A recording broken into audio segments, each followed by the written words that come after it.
It's one small step for man, one giant leap for mankind. This is the Cosmic Voice.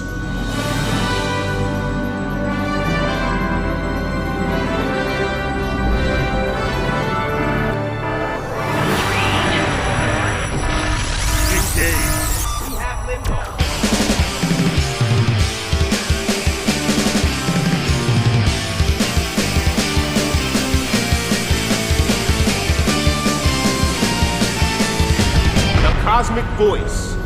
Music, talk, and nothing but business with your hosts, Chris Nanolini and Mick Michaels.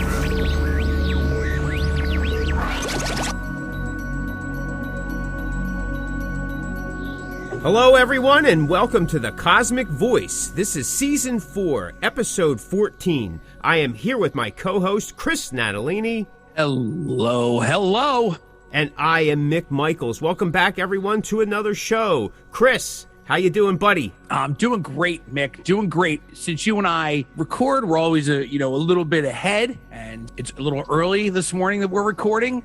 And wow, you're already drinking your Sam's Club Diet Pepsi, your Stars and Stripes. Wow, I'm still on coffee at this point.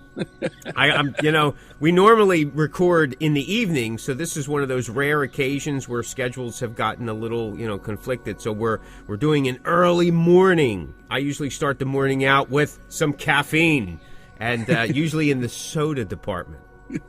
Oh, okay. Yeah. Are you not a coffee drinker? I'm not a coffee drinker. I drink tea. Oh, okay. I do drink tea twice a day, in the morning and in the evening, but sometimes I do a midday. That actually keeps me, in my opinion, I haven't had a cold in, 15 years. I do greens and black teas, and I also do some vitamin C a couple times a day. Mm-hmm. And that's it. And sometimes I'll beef up on the vitamin D and some zinc. Especially during all that COVID stuff. I don't know if anybody remembers that, but I took a little bit more just to keep my immune system much higher than we were allowed to have as we were sequestered to our homes. Yes. I know. I took during that time. If we remember it, hopefully we'll get flagged. I think I took more vitamins than I ever have in my entire life for that whole. I've always taken vitamins, but I took way more. That whole year plus. No, I think everyone was, yeah. Oh, they were just kind of piling up. But I'm a firm believer that the diet soda addiction that I have, the aspartame or aspartame, however you want to pronounce it, has been keeping my bloodstream A-OK and COVID-free. It may kill rats, but it keeps me alive.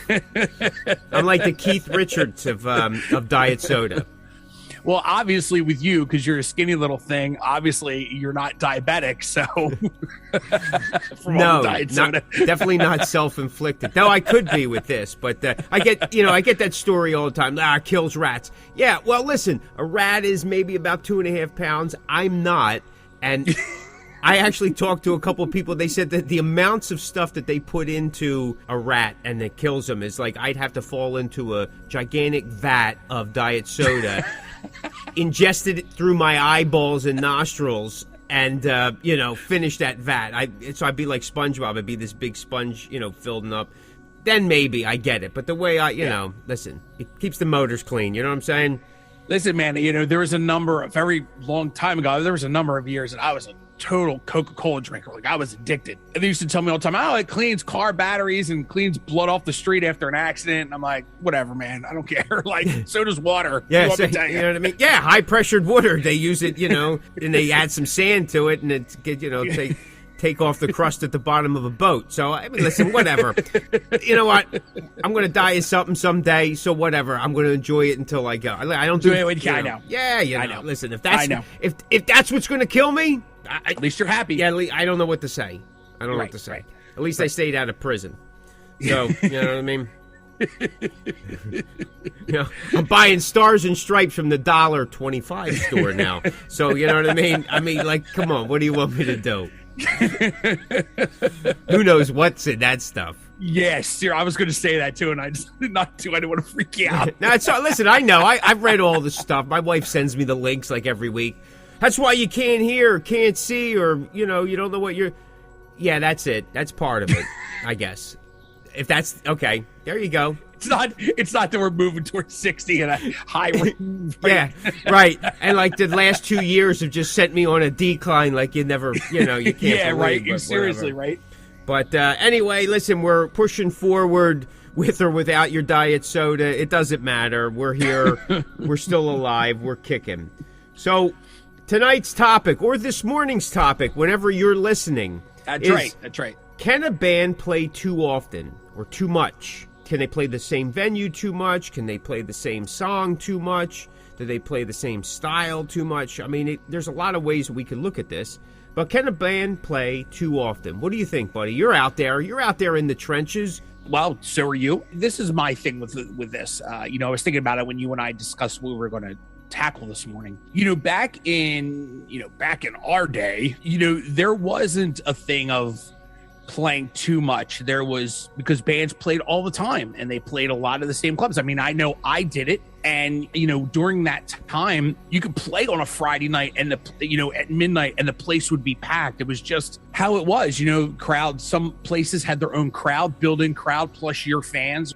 To me, I don't think that, and you could disagree with this. So you just have to let me know where you're at. But back in the day, I didn't really believe that there was a thing of playing too much at the same venue. Obviously you didn't play there every weekend, but maybe once a month or so, you played a club and there was always a crowd. I mean, we talk about it all the time, and the difference of today and back then when it comes to crowds and people coming to shows. But in 2022, as I've gotten older, been in the scene a long time, I really think that playing the same place on a frequent basis, you're not getting anything out of it.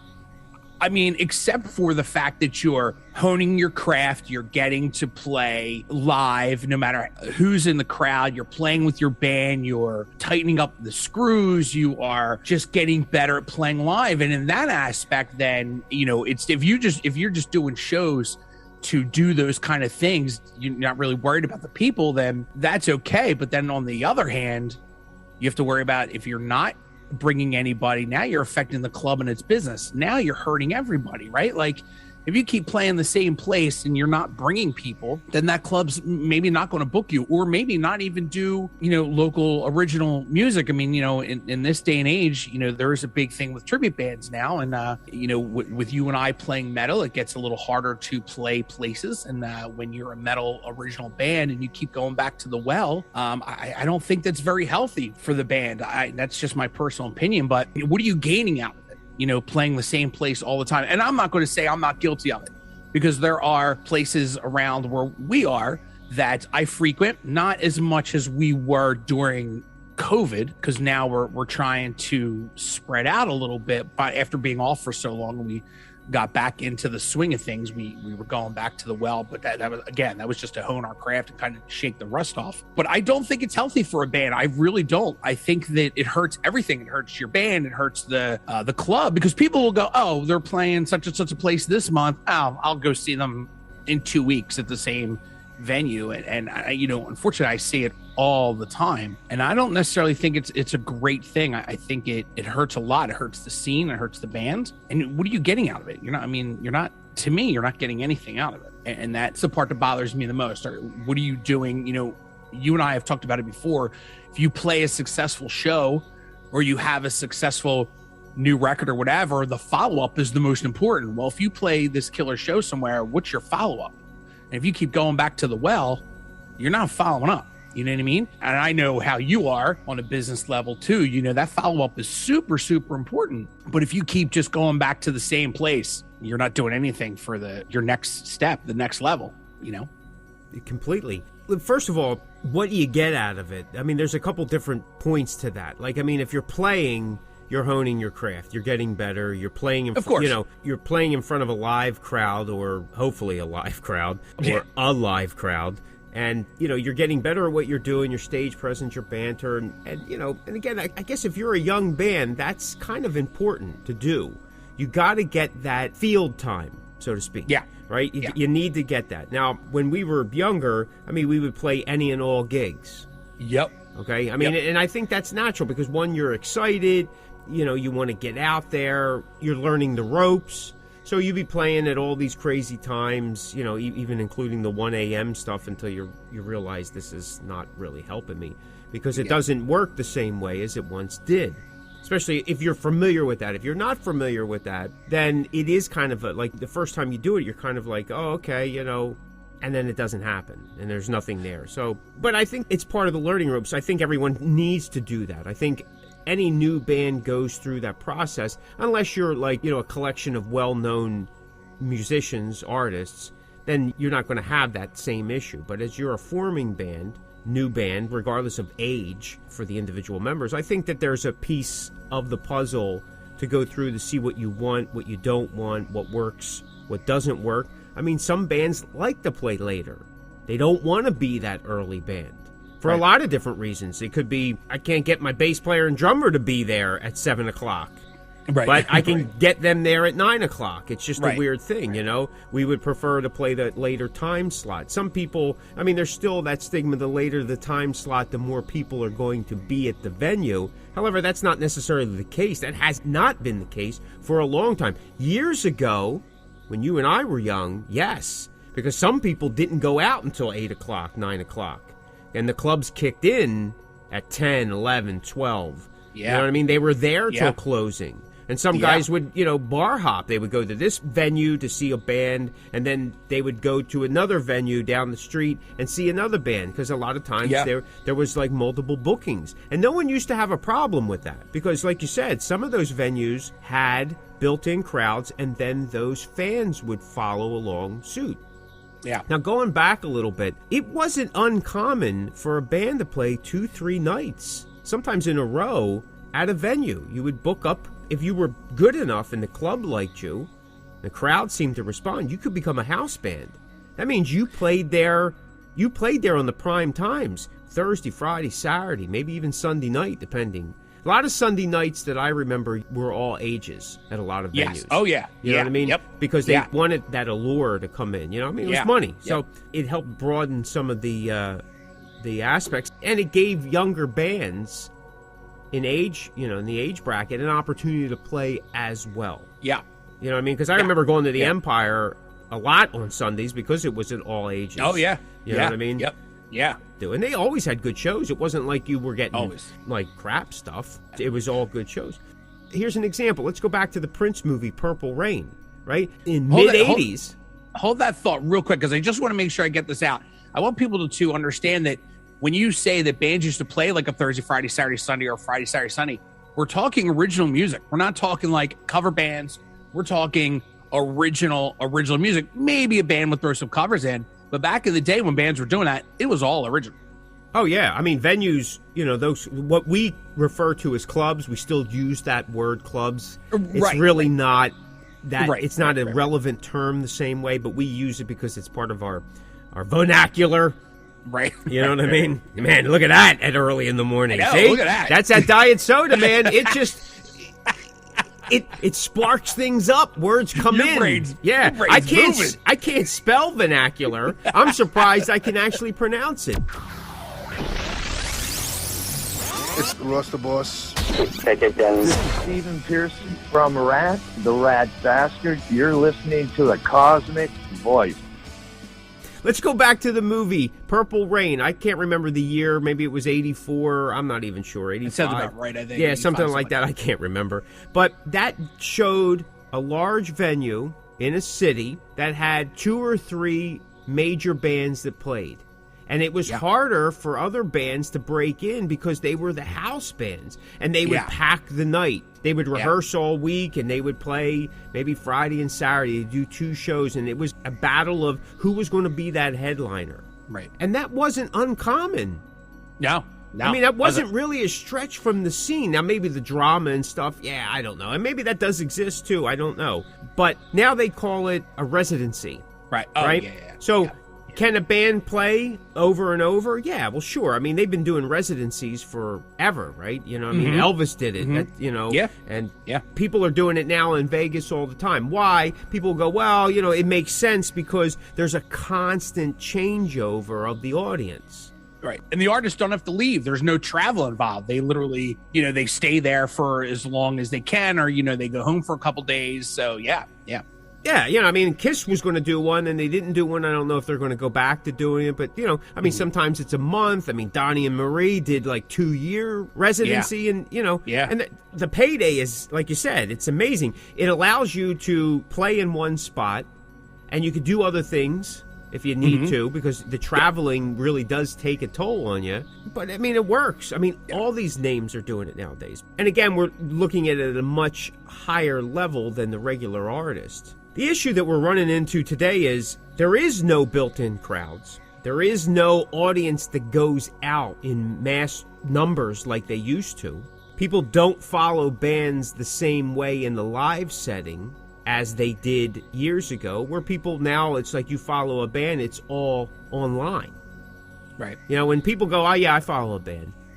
Well, that means you like them here and you check them out here, and it's all in the digital world. With a Grateful Dead person, I follow the band. That means you travel in a little Winnebago with the band behind, and you're sleeping in tents and trees and under porches and wherever else. You haven't showered in 60 days, and you just seen 250 shows. That's so the difference of 50 years of what following a band is, So can a band play too often?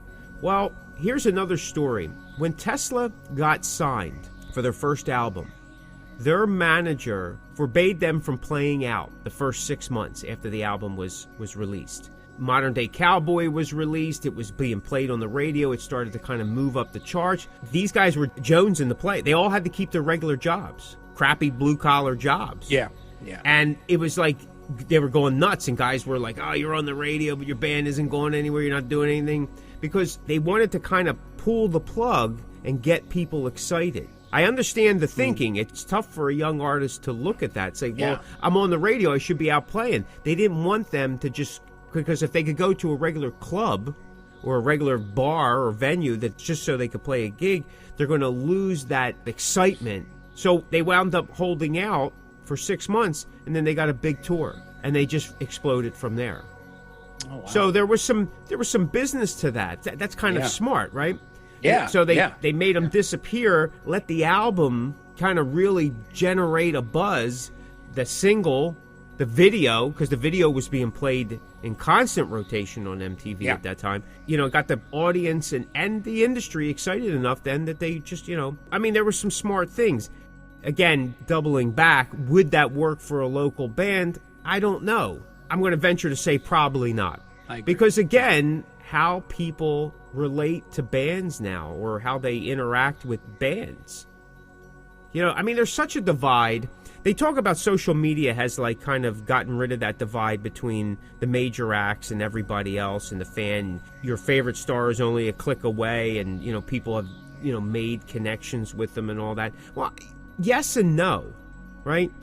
I'm not best friends with Rob Halford. Yeah. I'm not chatting with him I mean, some of the people I do chat with or, I interact with, I mean, no offense, but some of them they either didn't have the same popularity.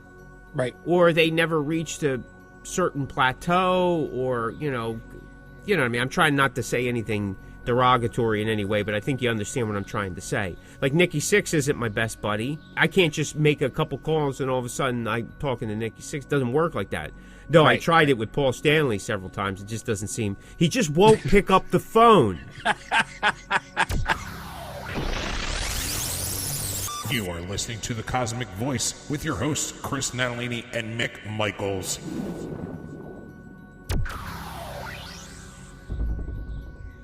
I do think that, even though they say, well, it's leveled the playing field and it's done all this, yeah, maybe. I think it's more of a... Honestly, I think the whole social media thing has created this idea, this fantasy, that it's leveled certain things for people, for fans, and, But there's still a great divide between the major bands and your local and regional bands. It's just the way it is. And the fans even make that distinction all the time. All the time. You know what I mean? They'll go out and they'll spend $100, $200, $300, sometimes up to $1,500 on a ticket to go see a band that's been around forever, who's probably putting on a half-ass show to begin with. They're nowhere near what they were, but they won't go see a local band for $10, 5 local bands, 3 local bands, whatever. Because really, you're seeing 5 bands and you paid $10. Each band's getting $2 a piece. Yeah. Yeah. So it's not like oh yeah, I don't want to give them money. You're giving them $2, and when they split that up, I mean, I remember I was at a whatever, but like there was a show, and it was like Cutthroat for $30. Yeah. And I was like, really, man, $30? You're going? Well, I got to pay the boys. You got to pay the boys. So you got 5 guys in the band, so they're all jonesing for $6 at this point. Like $6 splitting it up is going to make a big difference for all these guys. Well, I got to pay the guys. I get what you're saying. Like I'm not saying that they like. I wasn't getting paid that night either, and this other guy, it's like we were all, so we had to kind of like, all right, we kind of got to share the grief here, right? Yeah, but your guys are jonesing for $6 here. You know what? I got a 10. I'm going to help them out. I'm going to help them out a little bit. I'm going to give you a 10. You know what I mean? Maybe that'll, get them their coffee. I mean, come on, man. So you got to balance that out. But can a band play too much? Yeah, I don't know. Maybe nowadays. I've heard people complain about bands playing the same sets over and over and over again. Yeah. And I'm familiar with that. My band plays like we have a set that we have like the tried and true set. Like depending on the gig, like we'll just go. We're doing the tried and true set because we know hands down that it works. It works, right? From top to bottom, it works. Yep. There's other times we go, hey, we're going to try to throw this in, see how this goes. Hey, we're working on this song, let's throw this in. I mean, we've been around 11 years, so they're staple songs. Just like other bands, people that have come out to see us are expecting to hear certain songs. But I've also learned that, I was told this, and I've said this before on the show as well, the music's always new to somebody. Yep. So never look at it like, oh, we're playing the set again. Yes, maybe for you, but at the same time, it's always new to somebody. And even somebody that's seen you before may hear that song differently the next time they see you. They either weren't paying attention, they went to the bathroom that time, they dropped their Skittles and they were under the seats trying to look for them, and then, you came up and, when did you write that song? I don't know, like 25 years ago, and I just kind of pulled it out of my hat, that kind of thing. I find too, sometimes you just play it better one night. Like maybe when that person saw you, you guys boffed it, but then the next time you guys rocked it, and people go, oh man, that's kind of what catches their attention. Yeah, and the beauty about the live thing is exactly what you're saying is like, intensity levels change. Yeah. And not to say that we're not giving it our all, but there's different levels of all. Right? I mean, we've talked about this before, both on and off the air. I mean, sometimes the crowd feeds the band as the band feeds the crowd. And the intensity levels will change. Yeah, I mean, I've played in front of some very intense crowds where I've been nervous. I was like, oh, my God. And then other times you're like, are you alive? Hello? Like you're pointing at them. You know what I mean? This song's for you. That kind of thing. Like you're, it's... Get this guy, I don't know, another drink or something. Maybe that's the problem. I don't know. But I have seen bands go through that. Oh, we're playing that again. Like you were saying, if they don't have that material, they would throw in some covers. And bands always did that. I mean, even back in the 80s, I remember, bands would throw in some. I mean, I remember seeing Bon Jovi, and they did covers.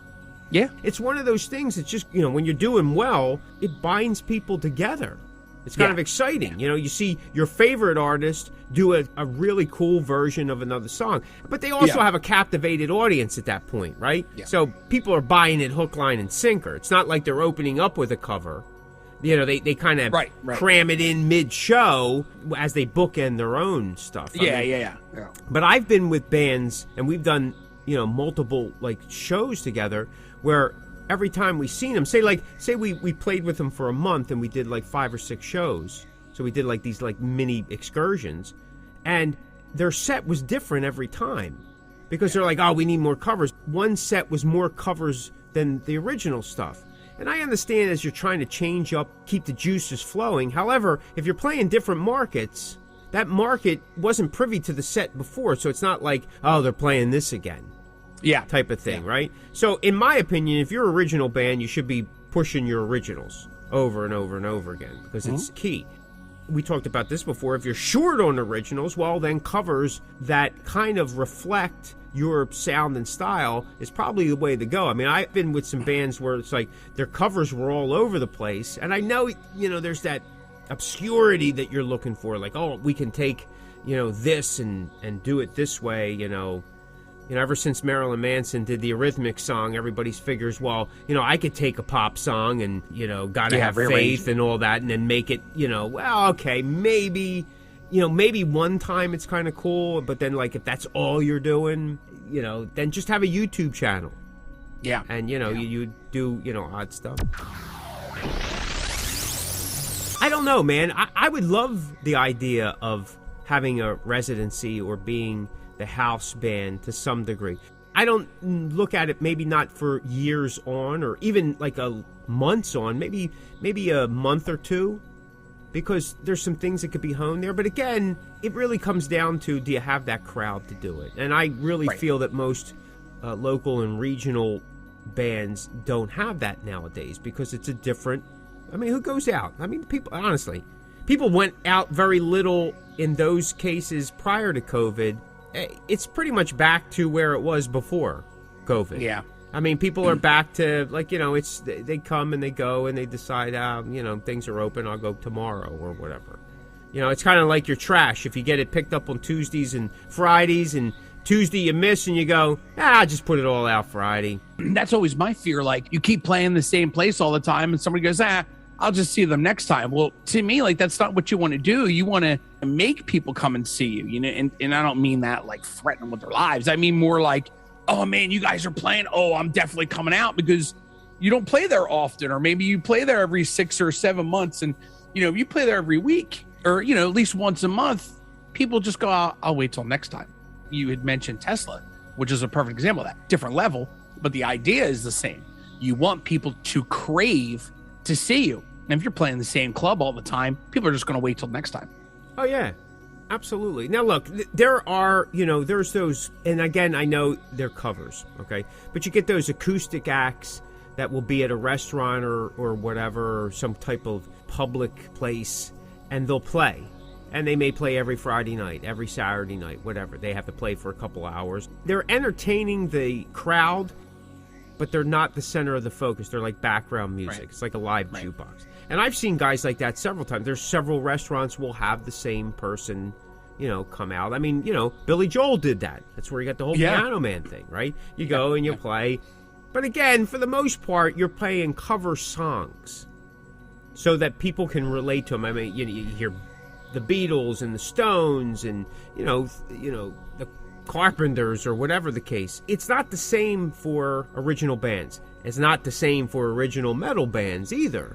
It's, that's a whole nother beast. And again, everything that we talk about, I think, can relate to any artist, any genre, any style. But specifically, since you and I are in that metal scene, it is much harder. If you booked every Friday at a local place, the first week, maybe people would come. Second week, it'd be less. Third and fourth, it's probably just, especially if you were supposed to be the draw. Yeah. Okay? Yeah. It probably isn't going to happen. One, because there's just not enough in the market to support that.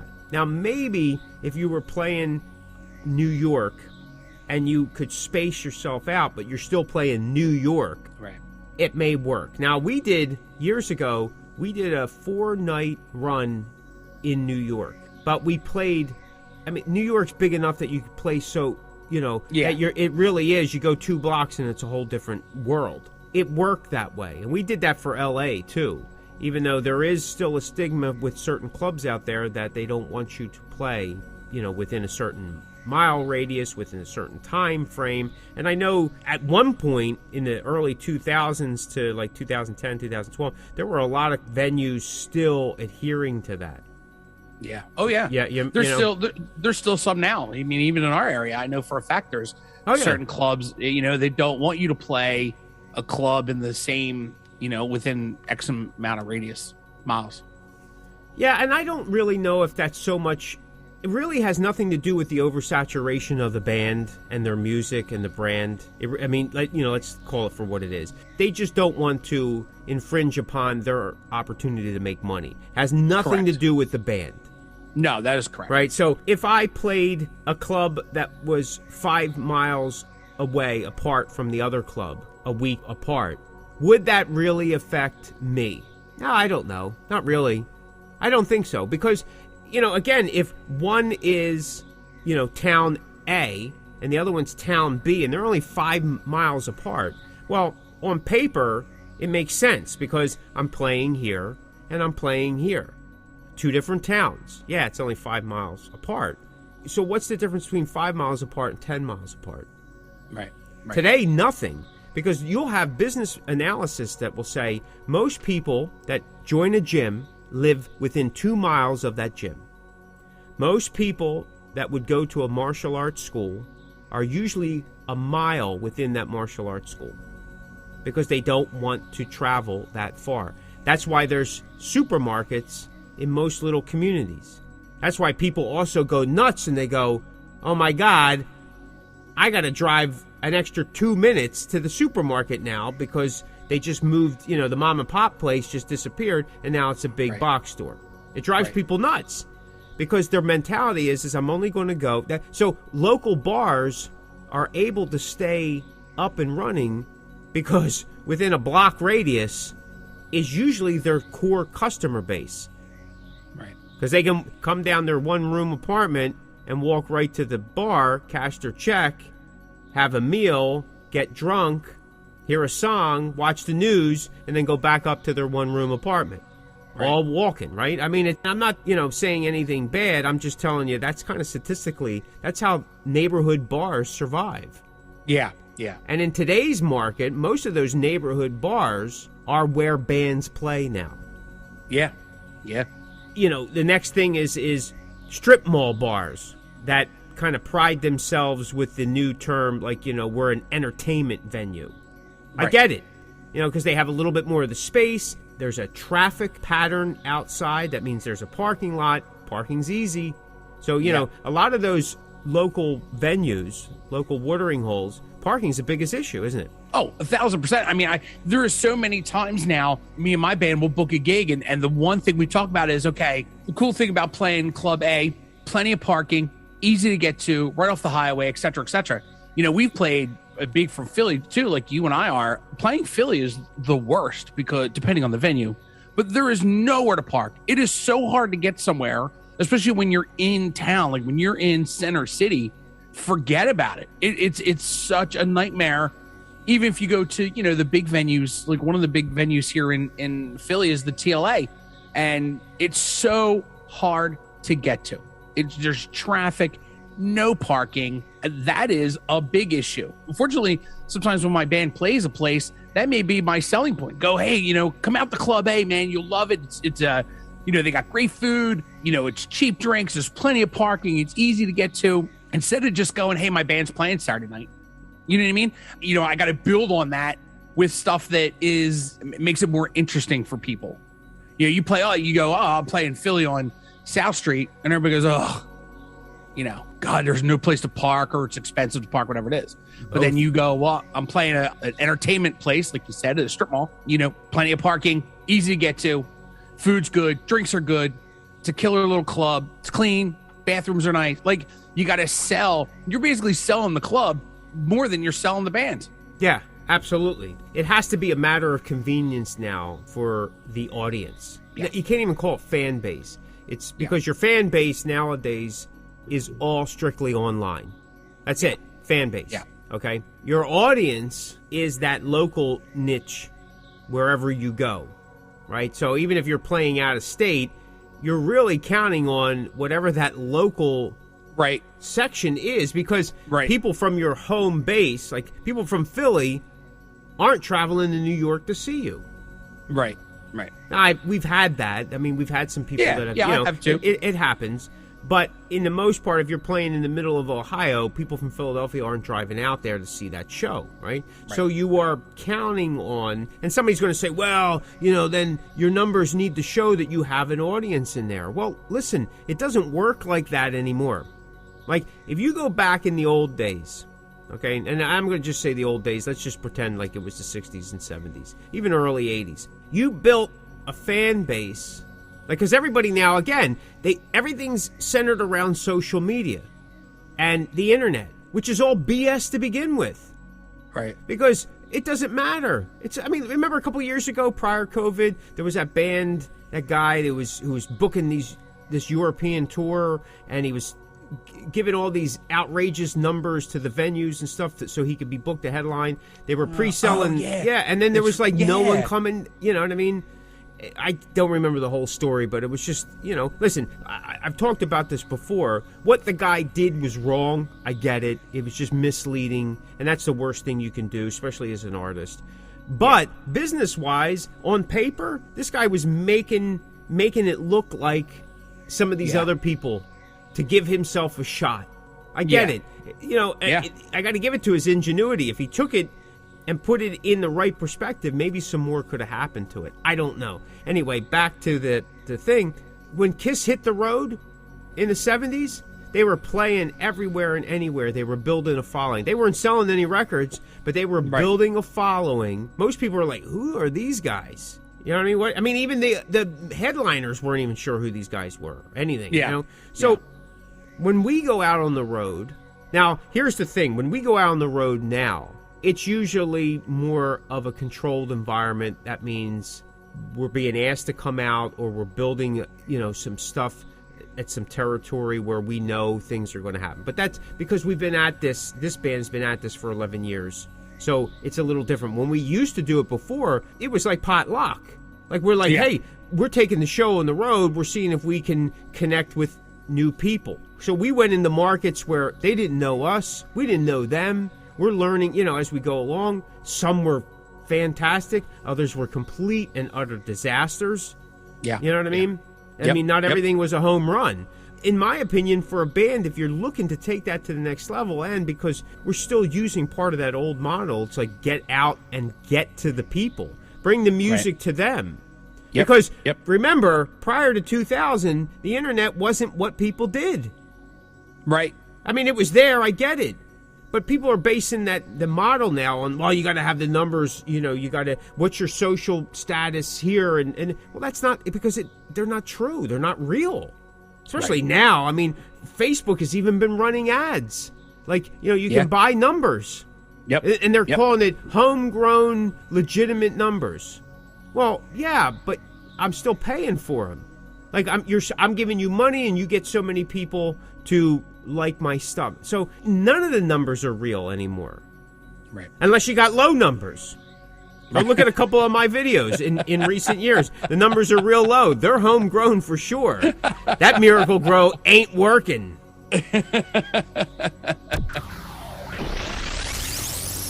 mean, there's some bands that have amazing stream numbers and video numbers, and I'm saying to myself, yeah, but they're still playing some of the same places we are. Like, they're not on these. Where's the package? Where's the big package? If you have all these numbers, if it's all about numbers nowadays, can you play a place too often? Well, yeah. I mean, I guess if you're there so much, I think what it does is I'm not so worried about it stagnating the audience or the crowd or whatever, because, again, like we just pointed out earlier in the show, that idea of don't play the 2 weeks within a certain time, certain miles, it has more to do with the venue's ability to make money than they care at all about whether the band oversaturates the audience, right? Right. But I mean, what I think it does is if you play a place too often, is that it makes the band complacent, lazy. They're not paying attention to the particulars. They're not pushing themselves. They're not challenging themselves because it's easy to do. It's turnkey.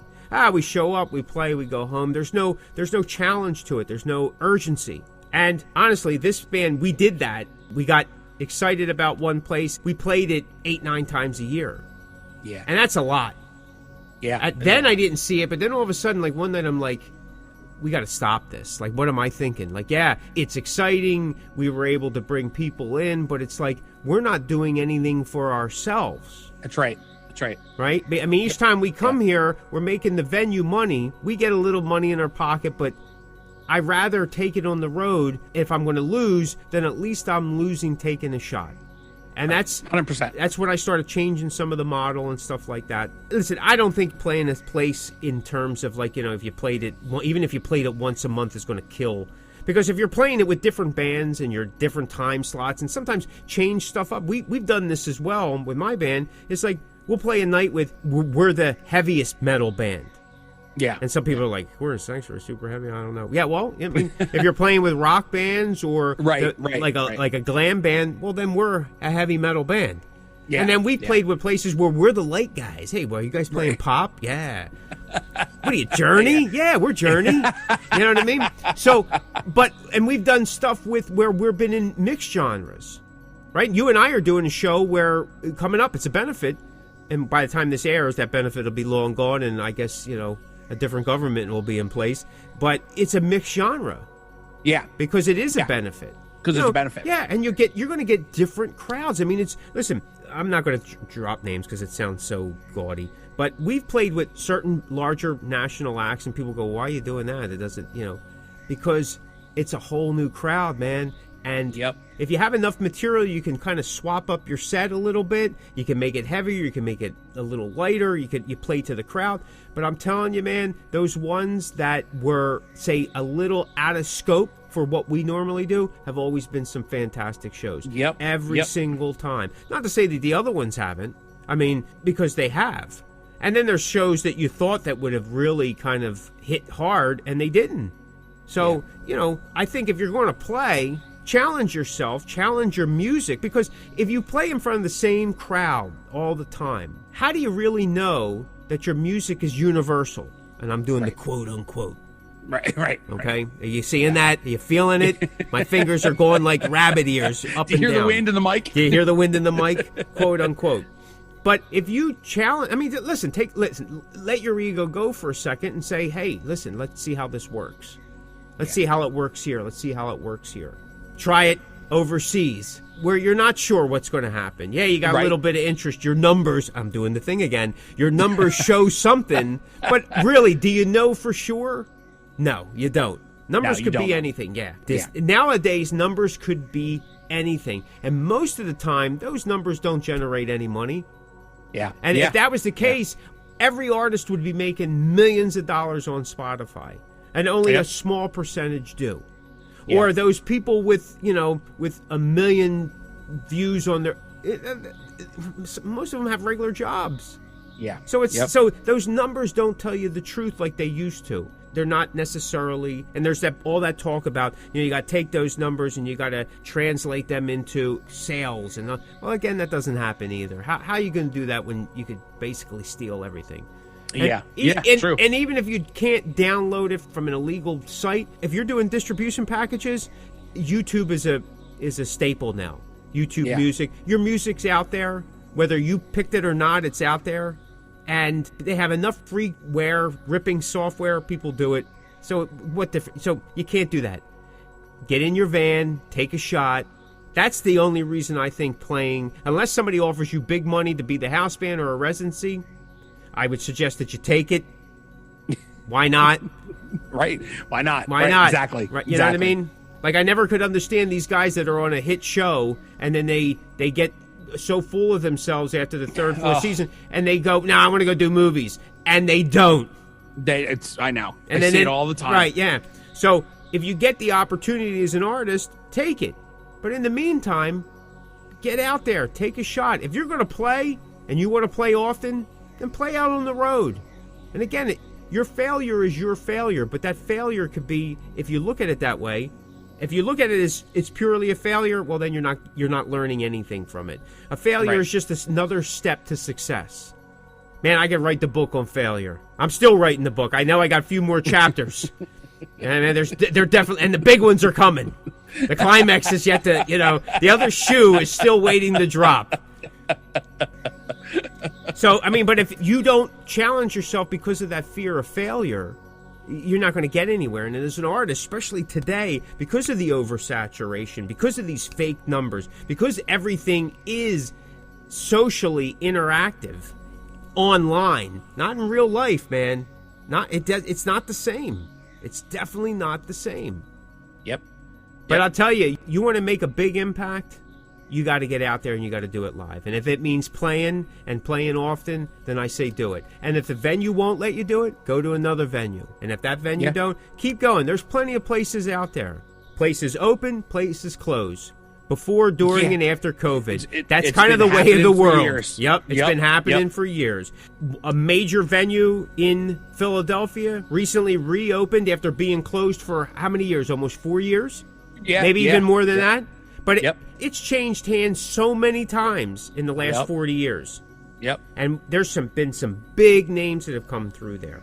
Yeah. Right? Yeah. So, yeah, and the style of the club has changed and so on and so forth.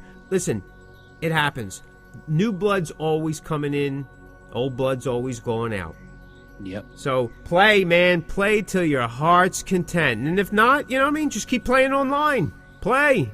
If you like that whole thing because it's safe, do it. Get them numbers up.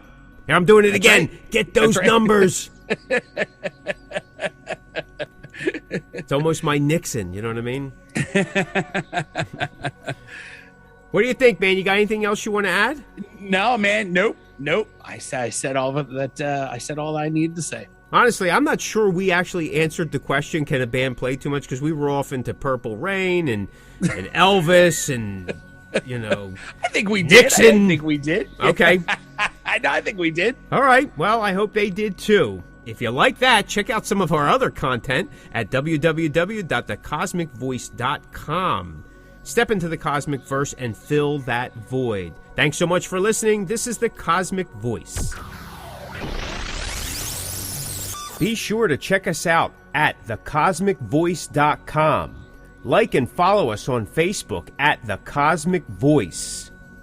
You can find The Cosmic Voice everywhere you listen to online podcasts, like Deezer, Google Podcasts, Apple Podcasts, Spotify, Anchor, Stitcher, and so many more. Okay, folks, that will do it for another episode of The Cosmic Voice. Mick and I would like to say thank you very much for tuning in, and we will see you next week. You're listening to The Cosmic Voice. Music, talk, and nothing but business.